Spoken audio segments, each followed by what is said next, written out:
Duplantis then. Cleared 581. His first attempt at 586. Duplantis then, 586, first attempt. Crowd willing him over, and he gets it! A huge roar! Well, that's the best we've seen from this young man in Europe. He's done some huge vaults in the States. A recent World Junior record of 593. And this just shows the talent he has, 18 years of age. From a pole vaulting dynasty, his family, even his grandfather was a great pole vaulter. His mother was a Swedish heptathlete in the 80s. His dad cleared 5 meters 80s, way beyond what his dad cleared. 586. Sweden have got a new star. Mondo Duplantis. World Junior record holder in the pole vault. World Youth Champion in 2015. Third in the World Juniors. You've competed now World Championships, indoors and out. Indoor and outdoor, yeah. Yeah. But tell me, how did you all get started in pole vaulting? Where did it begin for you? So, you might know by now, I have a pole vault pit in my backyard.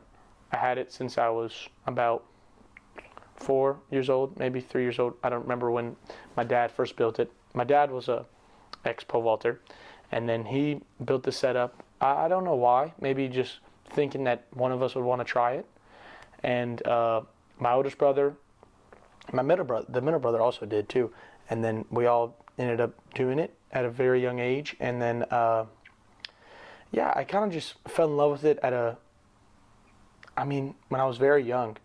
And when I was 7 years old, I broke my first world record, the age group record for 7-year-olds. What was that? It was, I don't know the meters with that one, but it was like 7 feet 8 inches or something. Okay, it's about 7 feet 8 inches. Two something. Something, yeah, I don't know. It's 7 years old. It's so low, I don't even know.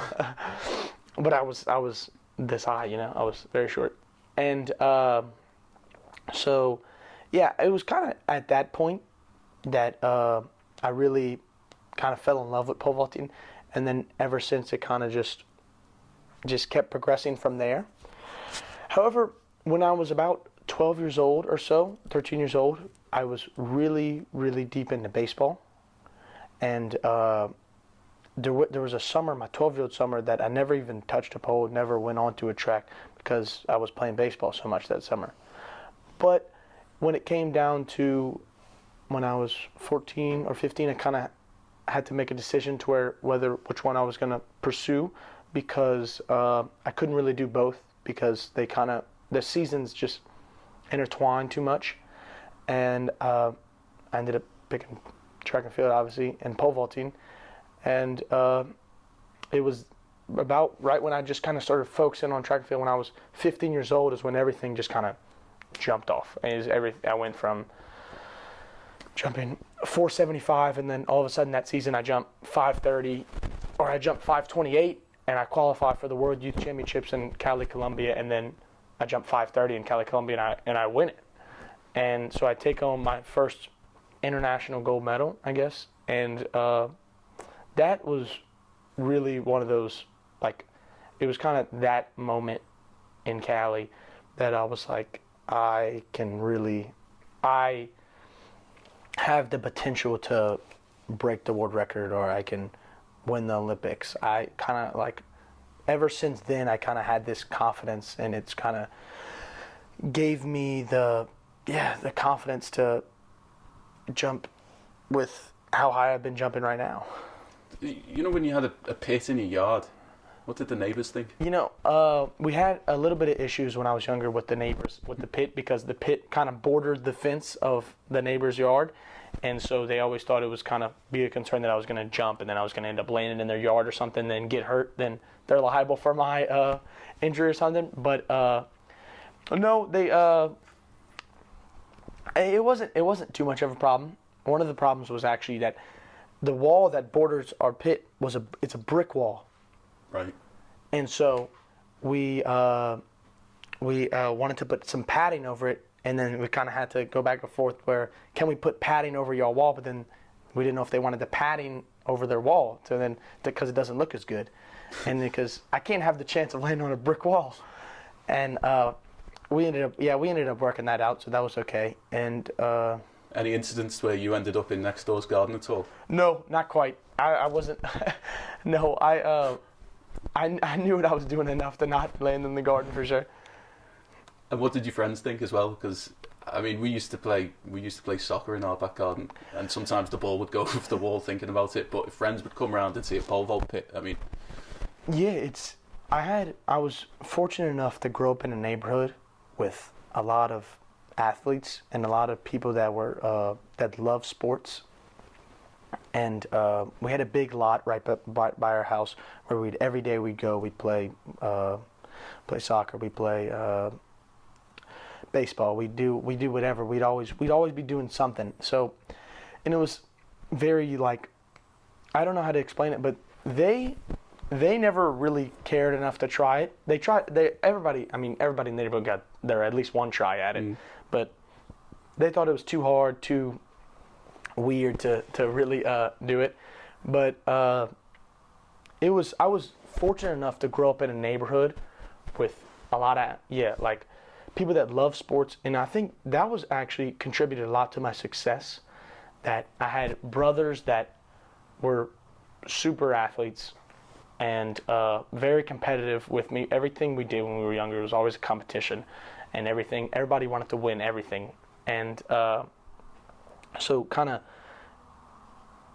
and I was always the younger of the people in the neighborhood too. So I was, not that I was the worst at everything, but I had to work extra hard to be better at soccer or something, because they're a little bit stronger than me. I was fast, so I might have been a little faster than them, but they can push me off the ball and stuff like that.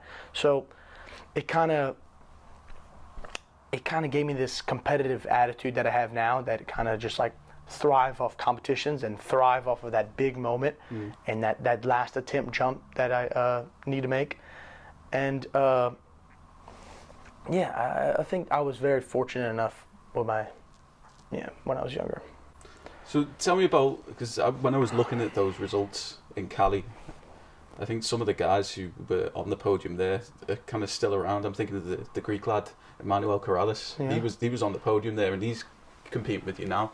Another one in Bydgoszcz is Kurt Marshall. Obviously, he's got that Commonwealth title, and he was competing in Shanghai last week.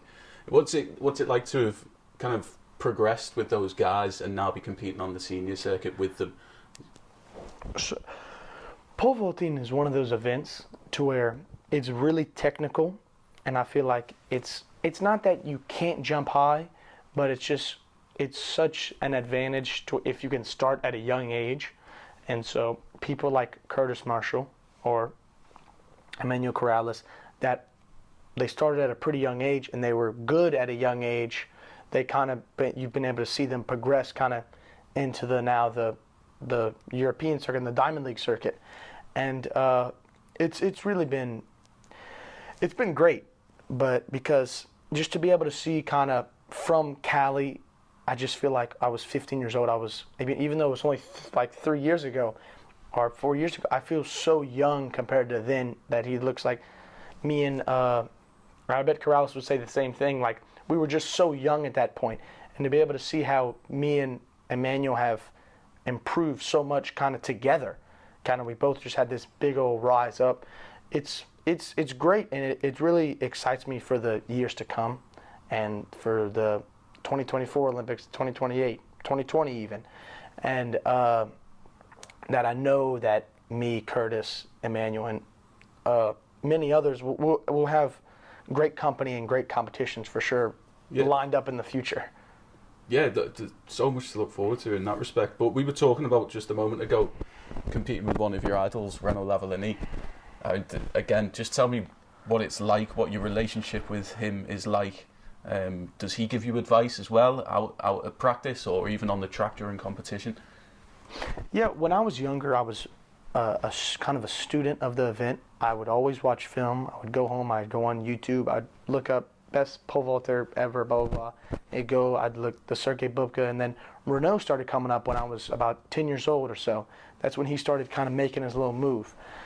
And I kind of just fell in love with his jump right in the beginning. I just thought it was the greatest jump I've ever seen. He was short. He's fast. He's really fast, but he's not the strongest person ever. He's not big old, and just kind of to be able to see how much energy he can put into a jump with pretty much just using every bit of energy he has and just get everything out of it. It was kind of just, it definitely inspired me to have the technique that I have today.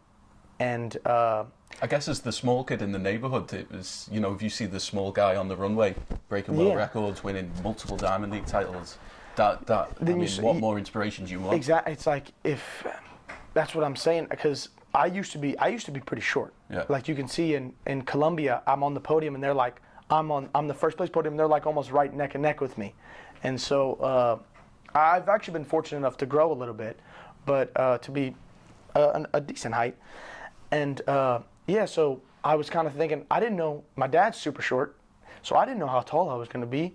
I was kind of thinking, how am I going to jump the world record or break the world record or make jump an Olympic gold medal with being a little short? And then Renaud came up and he kind of showed everybody that you don't have to be this real like physical specimen to break the world record and win the Olympics. And so it was definitely big inspiration.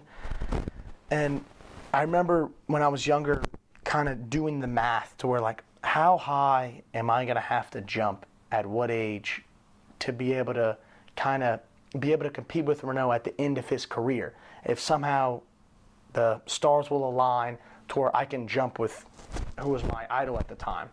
And so I was like, 18, maybe 19. I don't know if I could jump quite 5'80" at 18 years old, but I guess it's a long shot. He'll be 30s, maybe. And then it's like at the blink of an eye, I'm competing with him at Prefontaine for the first time, and then I go in the summer, and then I'm at his house having dinner. You know, it's just like everything that kind of I've dreamed up has just happened so fast in these past 2 years that I can't really describe it. I haven't really even like swallowed it all in yet.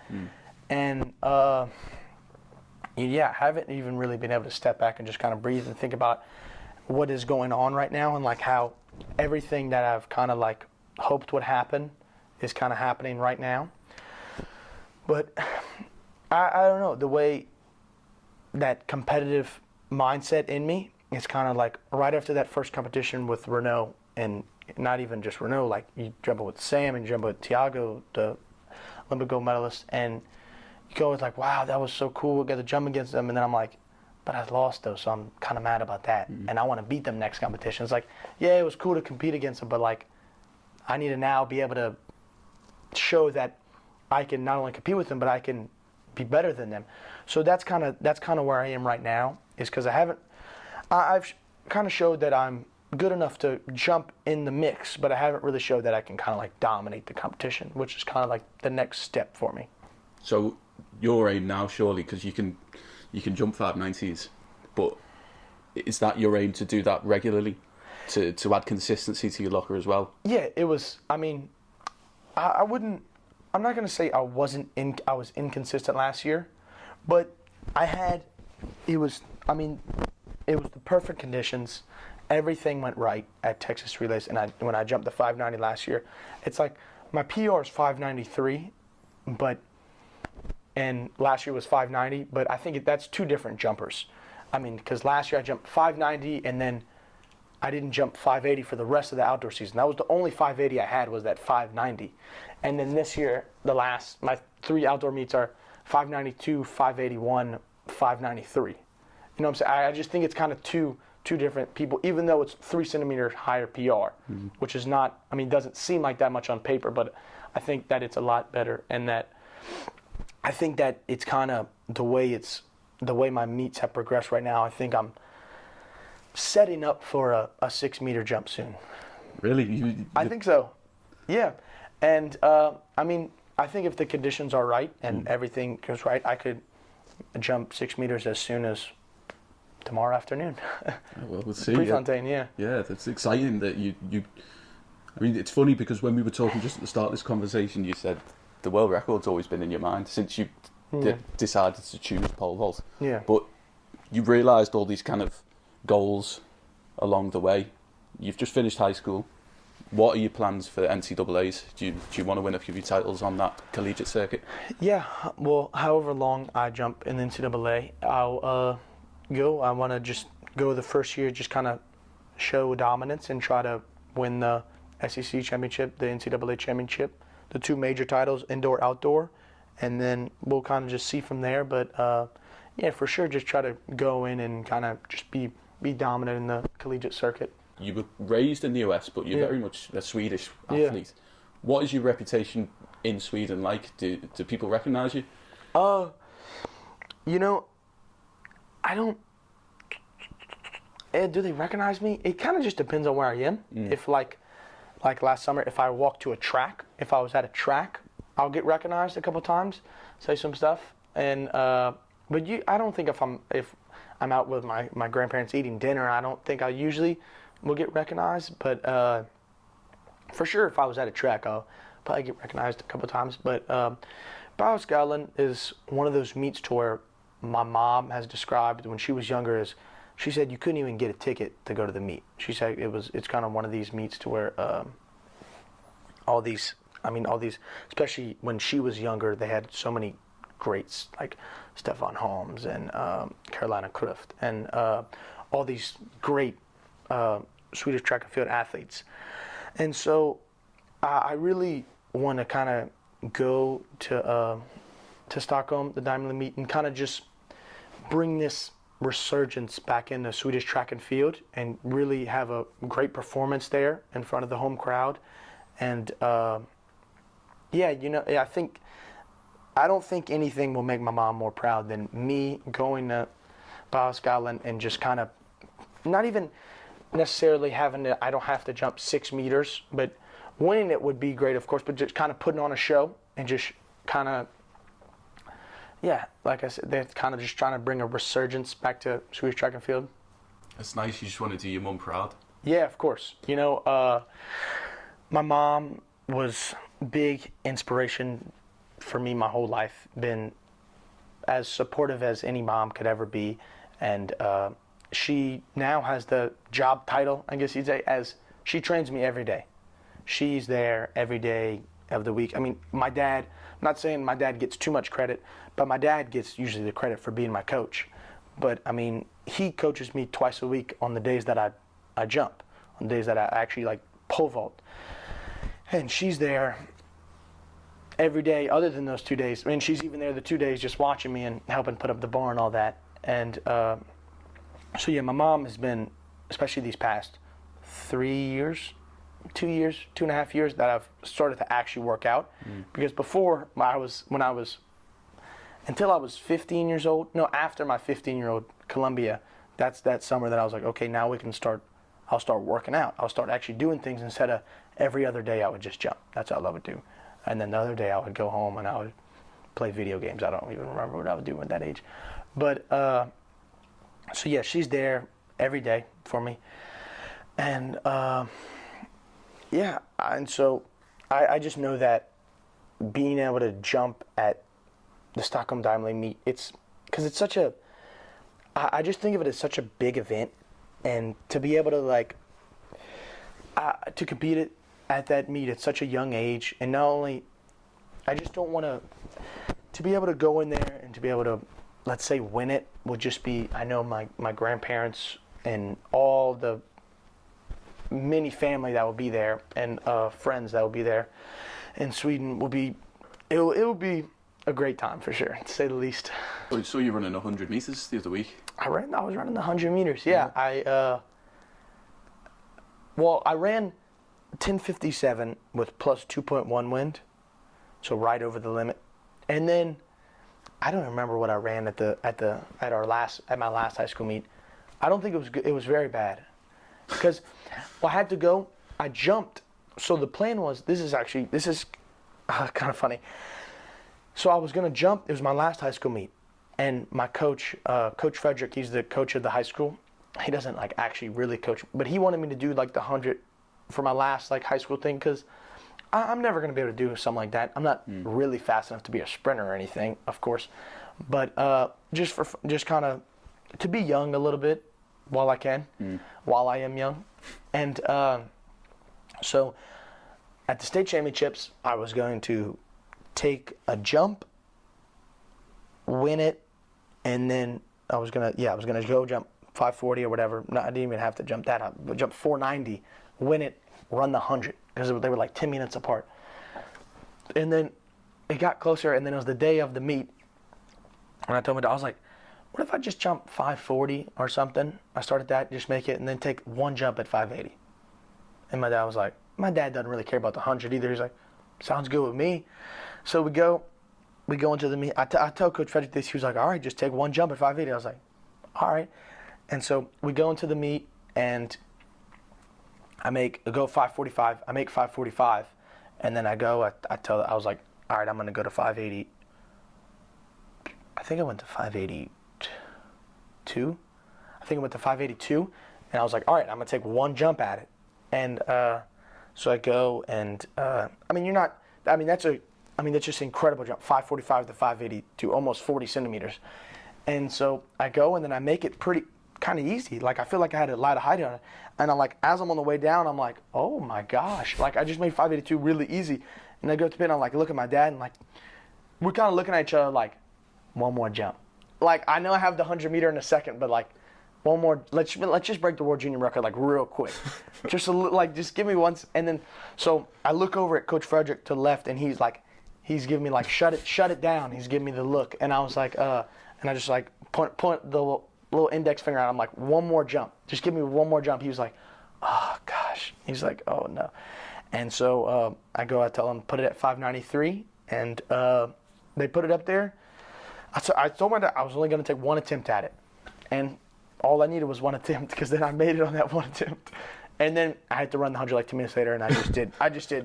It was terrible. I was just so like, the adrenaline was just done. I had so much adrenaline, 593, and then after I made it, I was like, yeah, going crazy. And then I was like, now I have to run the 100, really?